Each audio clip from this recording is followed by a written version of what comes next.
여러분이 진정 거듭난 증거는 여러분의 삶 속에서 성화가 시작된 것입니다. 하나님께서 주도하셔서 성화를 이루어 가십니다. 거듭남은 일회성 어떤 경험으로 얻게 되는 것이 아닙니다. 거듭난 증거는 거듭난 이후로도 계속 하나님께서 당신의 삶 속에서 일하시며 당신을 거룩하게 만들고 계신다는 것입니다. 지금 많은 군중들에 대해 이야기하는 것이 아닙니다. 여러분들에 대해 이야기하고 있는 것입니다. 거듭난 이후로 계속 하나님께서 당신의 삶 속에서 일하셔서 당신을 거룩하게 만들고 계신다는 것을 증명할 수 있습니까? 당신을 현혹하고 끌어들이는 세상을 당신이 바라볼 때 하나님께서 오셔서 훈계하시고 그리고 당신이 죄에 빠질 때 성령님께서 죄를 범했다고 말씀하시기 때문에 죄 짓는 것을 견딜 수가 없는 진짜 기독교인입니까? 아니면 그냥 단순히 스스로를 그리스도인이라 부르십니까? 그리고는 세상 사람들을 닮아가고 그들처럼 행동하고 말하고 옷 입고 세상이 하는 모든 일들을 하십니까? 자, 이 본문 내용을 보십시오. 여러분의 구원에 관한 굉장히 중요한 내용입니다. 우리의 구원은 하나님의 일입니다. 인간의 요소가 있고 인간의 뜻과 하나님의 뜻에 관한 신비가 있다 할지라도 이것을 아셔야 합니다. 구원은 하나님의 일이며 그 일을 시작하신 이가 그 일을 끝내실 것입니다. 24절 말씀입니다. 인칭 대명사인 내가를 강조해 보겠습니다. 구원 사역은 먼저 그 주도권이 하나님께 있다는 뜻입니다. 내가 너희를 여러 민족 가운데서 모아들이고 고국 땅에 들어가서 내가 맑은 물을 너희에게 뿌려서 너희로 정결하게 하되 내가 곧 너희 모든 더러운 곳에서와 모든 우상 숭배에서 너희를 정결하게 할 것이며 내가 또 새 영을 너희 속에 두고 새 마음을 너희 속에 주되 내가 너희 육신에서 굳은 마음을 제거하고 부드러운 마음을 줄 것이며 또 내가 내 영을 너희 속에 두어 너희로 내 규례를 행하게 하리니 너희가 내 규례를 지켜 행할지라. 하나님이 무슨 말씀을 하고 계신지 아시겠습니까? 하나님께서 내가 구원의 일을 이루겠다. 내가 교회라고 불리우는 나의 백성들을 만들겠다. 내가 이 일을 이룰 것이고 이 일은 반드시 이루어질 것이며 이루어진 일을 통해 열방이 내가 얼마나 강한지를 알게 될 것이다. 하나님께서 사람을 구원하신다면 이 일들을 그 사람 인생에서 이루실 것입니다. 하나님께서 이 일들을 당신 안에 하고 계십니까? 이 일들이 구체적으로 무엇입니까? 첫 번째로 하나님께서는 여러분들을 거룩하게 하실 것입니다. 하나님께서 조금씩 세상을 향한 갈망과 관계를 제거해 가실 것입니다. 그리고 예수님을 향한 갈망과 관계로 바꾸실 것입니다. 하나님께서 당신에게 이 일을 하고 계십니까? 당신이 거듭났다고 생각한 후로 하나님과 예수님을 사랑하는 당신의 헌신이 자라나고 있습니까? 당신은 거룩함 속에서 자라나고 있습니까? 아니면 당신이 거듭났다고 생각했던 때와 지금이 똑같습니까? 여전히 세상을 사랑하십니까? 여전히 세상을 닮고 싶습니까? 25절 말씀입니다. 맑은 물을 너희에게 뿌려서 너희로 정결하게 하되 곧 너희 모든 더러운 곳에서와 모든 우상 숭배에서 너희를 정결하게 할 것이며 하나님께서 사람을 진실로 구원하실 때 하는 일들 중 하나는 다시 말씀드립니다. 하나님께서 그를 정결하게 만들기 시작하십니다. 예수 그리스도를 믿고 의롭다고 칭함을 받는 순간 우리는 믿음을 통해 거룩하신 하나님과 함께 할 수 있습니다. 하지만 우리가 진실로 하나님을 믿었다면 하나님께서 인간의 전생에 걸친 사역인 성화의 사역을 시작하실 것입니다. 우리를 변화시키고 더러움과 우상들로부터 우리를 씻기십니다. 여러분이 아셔야 할 것이 있습니다. 하나님은 하실 수 있습니다. 하나님은 믿는 자들의 왕이십니다. 하나님께서는 믿는 자의 인생 속에서 그를 정결하게 하실 수 있습니다. 믿는 자들로 하여금 거룩함 속에서 자랄 수 있도록 하기 위해서 말입니다. 하나님께서 말씀하십니다. 너에게 깨끗한 물을 뿌릴 것이니. 하나님께서 뭐라고 하시는지 보십시오. 너는 깨끗해질 것이다. 믿는 자들로 하여금 거룩함 속에서 자랄 수 있도록 하기 위해서 말입니다. 이 지역에 만연한 많은 문제들 중 하나는 더 이상 아버지의 권위에 대한 개념이 없다는 것입니다. 저는 아버지들이 자녀들에게 애원하는 것을 봅니다. 부모의 권위에 대한 개념을 상실했기 때문에 우리는 사람의 마음에 역사하시는 하나님의 일을 이해할 수 없게 되었습니다. 하나님께서 자신의 자녀들을 보시고 말씀하시기를 너희들은 깨끗해질 것이다. 더 나아가 하나님은 말씀하십니다. 나는 이 방법을 통해 할 수도 있고 아니면 저 방법을 통해 할 수도 있다. 왜냐하면 나에게는 두 방법 다 쉬운 일이기 때문이다. 하나님께서 그들의 백성들을 정결하게 하실 것입니다. 여러분이 그분의 백성이 되었다는 가장 큰 증거는 당신은 절대로 하나님으로부터 벗어날 수 없다는 것입니다. 하나님께서는 당신을 깨끗하게 하실 것입니다. 자, 25절을 계속해서 보시겠습니다. 너희 모든 더러운 것에서와 모든 우상 숭배에서 너희를 정결하게 할 것이며. 저의 신앙생활을 묘사한다면 이 구절은 제 인생을 묘사하는데 가장 완벽한 구절 중 하나입니다. 하나님께서는 28년 동안 저와 함께 하셨습니다. 28년 동안 저는 저를 사랑하는 하나님의 훈계를 보아왔습니다. 제가 잘못된 길로 갈 때에 하나님께서는 저를 가르치시고 훈계하시고 꾸짖으셨습니다. 제가 회심하고 하나님과의 관계가 시작된 순간부터 저는 하나님으로부터 빠져나올 수 없었습니다. 하나님께서 저의 아버지가 되십니다. 하나님께서는 자신의 아이들이 제멋대로 살도록 절대 내버려두지 않으십니다. 예를 들어 보겠습니다. 제가 여러분들의 목사님이라고 합시다. 어느 날 저는 제 아내와 밤 12시에 집으로 오고 있었습니다. 늦게까지 설교를 하고 오는 중이었습니다.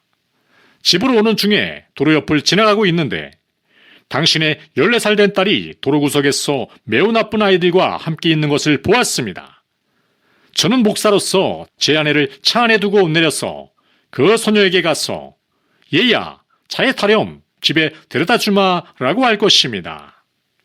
여기서 여러분들이 이해하셔야 할 것이 있습니다. 저는 목사로서 그 어린 소녀에게 화를 내지 않을 것입니다. 하지만 저는 소녀의 아버지에게 화를 낼 것입니다. 만일 아버지가 제 교회의 성도라면요. 저는 아버지에게 어찌 그리 당신은 이렇게 무책임하십니까? 어떻게 당신은 그렇게나 아이들에게 무관심하여 당신의 돌봄과 가르침 없이 아이들이 제멋대로 살도록 내버려 두십니까? 라고 할 것입니다. 또 한 가지 저의 다른 어린 소년 시절 이야기를 예로 들어보겠습니다. 어머니는 저에게 학교 갈 때 입을 새 옷을 사주셨는데 등교하던 전날 이렇게 말씀하셨습니다. 학교 끝나면 친구들과 싸워서 옷 망가뜨리지 말고 놀다가 항상 진흙범벅이 되는 저 강가에서 놀지 말아라. 그렇지만 저는 어머니가 하지 말라는 것들을 그대로 했고 이제는 큰일 났다고 생각했습니다. 그래서 저는 저를 변호하기 위해서 친구 존과 렌치에게 나랑 집에 같이 가줄 수 있겠니? 라고 물었고 그들은 그래 라고 대답했습니다. 그 아이들도 저처럼 몹시 더러워졌고 망가진 상태였습니다. 우리가 집에 다다랐을 때 어머니가 창문으로 저희들을 보았습니다. 우리 어머니의 눈에서 불이 뿜어져 나오고 있었습니다. 그래서 재빨리 어머니가 화내시기 전에 이렇게 말씀드렸습니다. 제 말 좀 들어보세요. 렌치와 존도 더러워졌고 망가졌어요. 그러자 어머니께서 저에게 굉장히 훌륭한 신학 수업을 해주셨습니다. 이것이 어머니께서 해주신 말씀입니다. 렌치와 존은 내 아들이 아니다. 내가 내 아들이다. 저 아이들과 나는 아무런 상관이 없지만 너와 나는 모든 것이 상관이 있다. 내 방으로 올라가서 기도하고 단단히 혼날 준비를 해라. 무슨 말씀인지 아시겠습니까? 여러분은 하나님이 무책임한 아버지라고 생각하십니까? 하나님께서 이 땅에 있는 당신의 자녀들이 이단에 빠지도록 두시고 세상의 거짓들을 좇게 내버려 두시고 세상과 함께 살도록 방치하시며 하나님의 본성과 충돌하는 세상의 방식대로 살도록 내버려 두시는 그런 무책임한 아버지라고 생각하십니까? 절대로 아닙니다. 젊은이들이여, 당신이 진실로 하나님께 속했고 하나님께서 당신의 아버지라는 참된 증거는 하나님께서 당신의 삶을 정결케 하기 위하여 개입하신다는 것입니다. 저의 어머니와 아버지는 저에게 관심을 가지십니다. 저는 제 부모님께 속하고 저는 그들의 자식입니다. 이와 마찬가지로 여러분이 진실로 거듭났다면 하나님께서 여러분에게 관심을 가지십니다. 여러분은 하나님께 속하게 됩니다. 하나님은 그분의 영광을 위하여 당신을 변화시키실 것이고 당신을 사랑하기 때문에 당신을 변화시킬 것입니다. 하나님께서는 여러분이 여러분 마음대로 살도록 내버려 두시지 않을 것입니다. 하나님은 그분의 영광을 위하여 당신을 변화시키실 것이고 당신을 사랑하기 때문에 당신을 변화시킬 것입니다. 그리고 하나님은 당신을 변화시킬 수 있는 힘을 가지고 계십니다. 하나님은 왕이신 아버지이시기 때문입니다. 에스겔 본문을 잠시 두고 히브리서를 보겠습니다. 히브리서 12장 5절을 보겠습니다. 또 아들들에게 권하는 것 같이 너희에게 권면하신 말씀도 잊었도다. 일렀으되 내 아들아 주의 징계하심을 경히 여기지 말며 그에게 꾸지람을 받을 때에 낙심하지 말라. 주께서 그 사랑하시는 자를 징계하시고 그가 받아들이시는 아들마다 채찍질하심이라 하였으니. 그리고 7절에서 이렇게 말씀하십니다. 너희가 참음은 징계를 받기 위함이라. 하나님이 아들과 같이 너희를 대우하시나니 어찌 아버지가 징계하지 않는 아들이 있으리요. 자, 8절을 잘 보십시오. 경고의 말씀입니다. 징계는 다 받는 것이거늘 너희에게 없으면 사생자요 진 아들이 아니니라. 너희가 참음은 징계를 받기 위함이라. 하나님이 아들과 같이 너희를 대우하시나니 어찌 아버지가 징계하지 않는 아들이 있으리요.